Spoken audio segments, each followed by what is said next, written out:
मुजफ्फरपुर अभी बहुत पीछे है और सबसे ज्यादा जमीनें मुजफ्फरपुर में बिक रही हैं। सबसे ज्यादा हाई रेट अभी मुजफ्फरपुर में है। सबसे ज्यादा बोझ मेरी बेटियां मुजफ्फरपुर में बन रही हैं। कफील अंबर साहब, 15 दिन पहले का हादसा है। मैं गाड़ी से जा रहा था, सुबह सवेरे सवेरे सवेरे 7 बजे का वक्त था। एक नौजवान ठेले पर सेब, अंगूर, केला बेच रहा था। उसकी नजर मेरी गाड़ी पर पड़ गई। सामने आके खड़ा हो गया। गाड़ी रोक दिया। मैंने कहा कौन? भला हजरत आपको याद नहीं? मैंने कहा कौन हो बताओ। बोला मैं आपके दरवाजे गया था, आपने किसी को फोन किया था, उसने मुझको 20,000 रुपया दिया था। मैंने 7,000 में ठेला बनवाया और बकिया पैसा लगाकर मैं यही दुकान करके बड़ी खुशी के साथ अपने बच्चों को पाल रहा हूं। गाड़ी देखा तो मुझको याद आया, मैं ग्रेजुएशन किया हुआ हूं। मुझको याद आया ऐसे तो मौका देंगे नहीं बलिया भी, आज रोक कर चाय पिला लूं। तलवे से जमीन खसक जाएगी, मैं अपने उलमाए कराम से विनती करके कहूंगा। अचानक कफील बाबू, एक मजदूर हाथ में प्लास्टिक का झोला, लुंगी और फटी हुई गंजी पहनकर सेब की दुकान पर आता है। बहुत गौर से सेब, अंगूर, केला देखता है। उसके बाद सेब का दाम पूछता है। बताया 200 रुपया किलो। 5-7 मिनट तक सेब को देखते रहा। उसके बाद वो गरीब वापस लौटने लगा। मैंने कहा बड़े साहब इधर आओ, आप आइए। करीब आया। आवाज से उसने पहचान लिया। बोला आप मौलाना बलियाबी? मैंने कहा हाँ मैं ही बलियाबी हूं। आप सेब क्यों नहीं लिए? उसने जो जवाब दिया ना, अंदर से हिला दिया बलियाबी को। उसने जवाब दिया मेरी बेटी है, सियानी हो गई।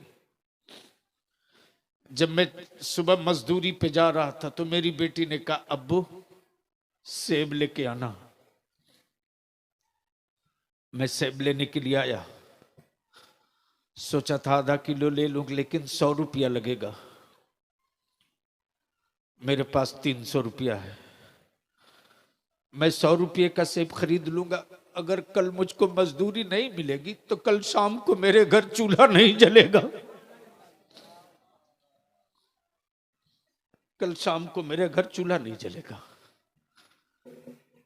मैंने दुकानदार से कहा बेटा इसको 2 किलो सेब दो, 1 किलो अंगूर दो, 2 दर्जन केला दो। चलते वक्त मैंने कहा कि आपकी बच्ची की उम्र? बोला हजरत बेटी की उम्र 16 साल हो गई है। अच्छा खाना डर से नहीं खाते हैं, बढ़िया कपड़ा पहनने की सोचता हूं लेकिन हिम्मत नहीं पड़ती है। मेरे बच्चे अच्छा खाना नहीं खा पाते हैं। किसी तरह अपने बच्चों को मैं पाल रहा हूं। मेरी औलादें भूखी न रहे, ये सोच करके मैं अपने इस बुढ़ापे में हड्डी से जंग लड़ रहा हूं। अगर गैरत वाली मां का दूध पिया है तो अपने को जवाब दे लेना कि जो इंसान अपनी बेटी और अपने बच्चों को अच्छा खाना न खिला सके, वो इंसान अपनी बेटी को इज्जत के साथ रुखसत कैसे करेगा? मेरी बेटियों के आबरू के कातिल तुम हो। मेरी बेटियों के आबरू के सौदागर तुम हो। जिस दिन तुमने जहेज की दीवार को गिरा दिया और जिस दिन तूने नकदी और डिमांड को खत्म कर दिया, उस दिन गरीब के दरवाजे पर छप्पर के सामने लड्डू बटेगा। जिस तरह अमीरों की बेटियां शान से रुखसत होगी मस्जिद में निकाह करके, उसी तरह मुझ गरीब की भी बेटी रुखसत हो जाएगी, बोझ नहीं बनेगी। मेरे अजीज, तकरीरों से अब कुछ नहीं होगा। पराती गांव के जितने नौजवान हो, सर जोड़ के बैठ जाओ और अपने गांव को मॉडल गांव बनाओ। सड़क नहीं तो कोई गम नहीं, बिजली रहे ना रहे कोई गम नहीं, लेकिन अपने गांव के नौजवानों और बुजुर्गों एक मॉडल बना दो। मेरे गांव से अगर कोई बारात जाएगी किसी के बेटा की, तो 21 आदमी से बेशी की बारात नहीं जाएगी। और अगर बारात आएगी मेरे गांव में किसी की बेटी की, तो डीजे बाजा नाच आतिशबाजी के साथ नहीं आएगी। और गलती से कोई लेकर आएगा तो मेरे गांव का कोई आलिम उसका निकाह नहीं पढ़ाएगा। ऐलान कर दो, फिर देखो इलाके में कौन सा इनकलाब आता है, कौन सा इनकलाब आता है। इसलिए मेरी मां बहन बेटियों, अगर बेटा रोता है तो रोने दो, लेकिन मोबाइल में गाना लगाकर अपनी औलाद के कान के पास मत रखना। बेटे को दूध पिलाना है, रो रहा है, तो पहले वजू करना, और वजू करने के बाद आंचल में अपनी औलाद को छुपा लेना। पर्दे के साथ दुरूद पढ़ते हुए अपने बेटे को दूध पिला देना। जिनके बेटों को दुरूद पढ़कर दूध पिला दिया जाएगा, याद रखना शेर का जबड़ा वही फाड़ेगा। फौलादी दीवारों को तोड़ने का जज्बा मां के दुरूद की बरकतों से उसके लहू में शामिल होगा, कोई रोक नहीं पाएगा। मदरसों से डर क्यों लगता है?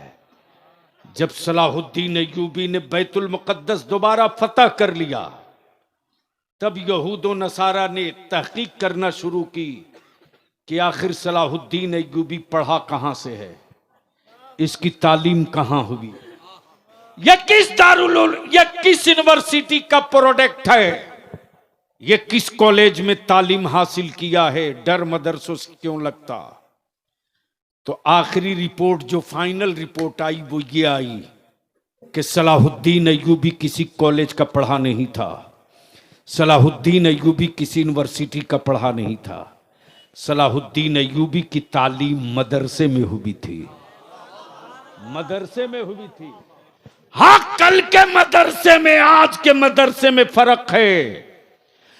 आज के मदरसों में पढ़ाने वाले कादरी हैं, सलाहुद्दीन अय्यूबी को पढ़ाने वाला अब्दुल कादिर था। तो पीराने पीर अब्दुल कादिर का शागिर्द है। मदरसों से डर इसलिए लगता है कि पता नहीं इन गरीबों के झुंड में कौन सलाहुद्दीन अय्यूबी निकल जाए, पता नहीं गरीबों की आबादी में कौन सलाहुद्दीन अय्यूबी निकल जाए, पता नहीं इन गरीबों के झुंड में कौन नूरुद्दीन जंगी निकल जाए। डर इसी से लगता है।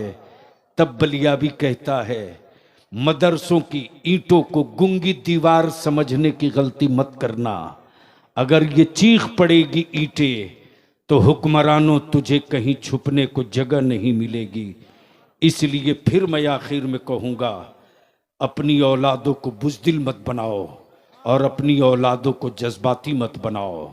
मत अच्छा मकान बना, रहने दे मिट्टी पर, मत बढ़िया लिबास सिला, रहने दे मोटिया मार्किन में, लेकिन अपनी औलादों को पढ़ाकर पावर वाला कलम दे दे।